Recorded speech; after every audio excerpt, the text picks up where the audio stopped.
Olá amigos, tudo bem? Vamos para o nosso último módulo, que é o módulo 4, onde a gente vai discutir aqui o quadro elétrico. Vamos falar sobre a importância da gente fracionar a nossa instalação elétrica em circuitos, tá? Basicamente, esse tópico a gente esbarra um pouquinho, às vezes até mesmo com a vontade do próprio cliente, né? Às vezes o cliente não consegue visualizar que estruturar um quadro, pôr um quadro elétrico é algo que vai trazer ganhos para a instalação elétrica. Ele às vezes se atenta muito mais com o preço da mão de obra do profissional que vai fazer e o gasto que ele vai ter com os equipamentos, a infraestrutura elétrica, do que com os benefícios que ele vai estar adquirindo. Mas a gente vai falar aqui, vai falar sobre norma, vai falar como dividir os circuitos. Esse é o intuito do módulo de número 4, né? E aqui vamos citar alguns tópicos, né? O porquê que a gente divide, na verdade, a instalação em circuitos, tá certo? Primeiro, para facilitar a operação e a manutenção. Quando nós falamos sobre o disjuntor, lembra que eu falei para a gente dividir o circuito das tomadas de uso geral do circuito de iluminação? Ficaria melhor, né? Para a gente conseguir manobrar, a gente fazer uma manutenção.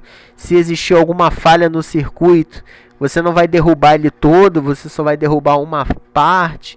Se você precisar fazer instalação de alguma tomada, de um ventilador, trocar um reator, você pode desligar o circuito, né? Porque você não vai desligar muitos equipamentos, você só vai desligar uma parte do circuito. Então isso é algo bastante interessante, né?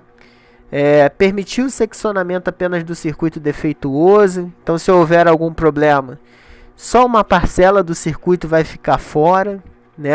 Enquanto você não faz o reparo. Reduz a interferência entre os pontos de utilização. Então, às vezes você tem circuitos que consomem mais misturado com circuitos que consomem menos. E aí a gente tem problemas de interferência eletromagnética. A gente tem algumas situações que a gente não chega aqui a destrinchar, né? Mas, principalmente no predial, isso é muito mais intenso, tá certo? Residencial, nem muito. Bom, permite o dimensionamento de condutores de menor seção. Lógico, né? Se você dividir o circuito, você vai ter uma carga menor sobre os condutores, eles vão ser de sensores menores, tá certo? Dispositivos de proteção com menor capacidade nominal. Ou seja, né, se a corrente do teu circuito diminui, os teus dispositivos de proteção vão ser dispositivos de menor valor e, na maioria dos casos, até mais precisos, tá?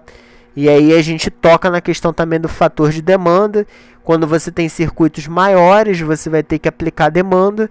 Com circuitos menores, né, você não vai ter essa preocupação de ter equipamentos em funcionamento junto com equipamentos ociosos e não saber qual o valor ideal a ser considerado de potência para conseguir fazer o cálculo da corrente e se aproximar mais de uma característica real, tá certo?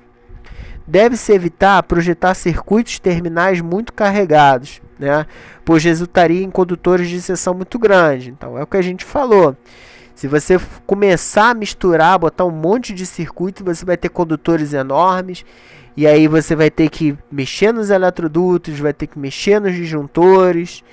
Então a gente acaba tendo, né, uma infraestrutura elétrica bem maior para conseguir adequar essas situações.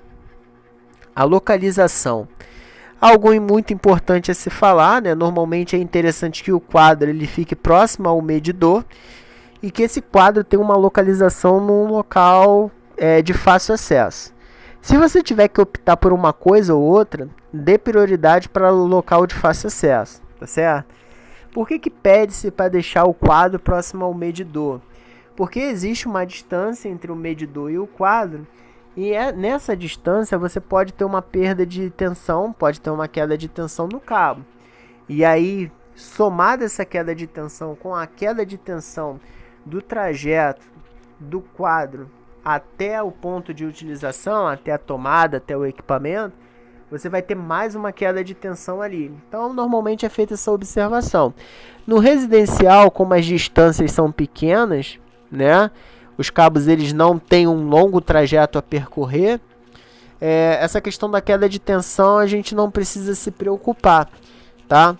Agora, com relação à localização do quadro ser no local de fácil acesso, isso é importante, porque se ocorrer alguma emergência, você precisar seccionar algum circuito, por quaisquer que seja o motivo, ele estando em uma localização boa, você vai conseguir fazer isso de forma rápida.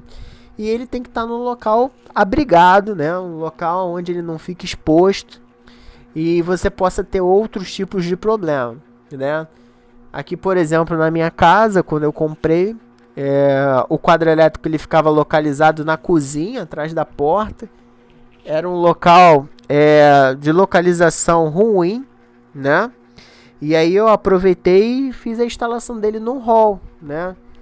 E num corredorzinho que eu tenho, porque independente da onde eu estiver, no quarto, banheiro, cozinha, eu tenho acesso ao hall. Então eu vou ter acesso rápido ao quadro se porventura eu tiver algum tipo de problema ou precisar agir.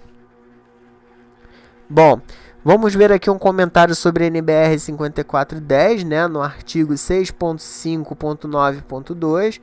Ela estipula que todo quadro elétrico de distribuição, não importa se geral ou de um setor da instalação, deve ser especificado com capacidade reserva, tem que ter um espaço, que permita ampliações futuras, compatível com a quantidade e tipo de circuitos efetivamente previstos inicialmente. O que significa isso? Que quando você for dimensionar o teu quadro, você tem que deixar ali pelo menos um espaço para que, se no futuro você tiver uma expansão, você tenha como alocar, você tenha como acomodar esses disjuntores. E aí vem as observações, ó.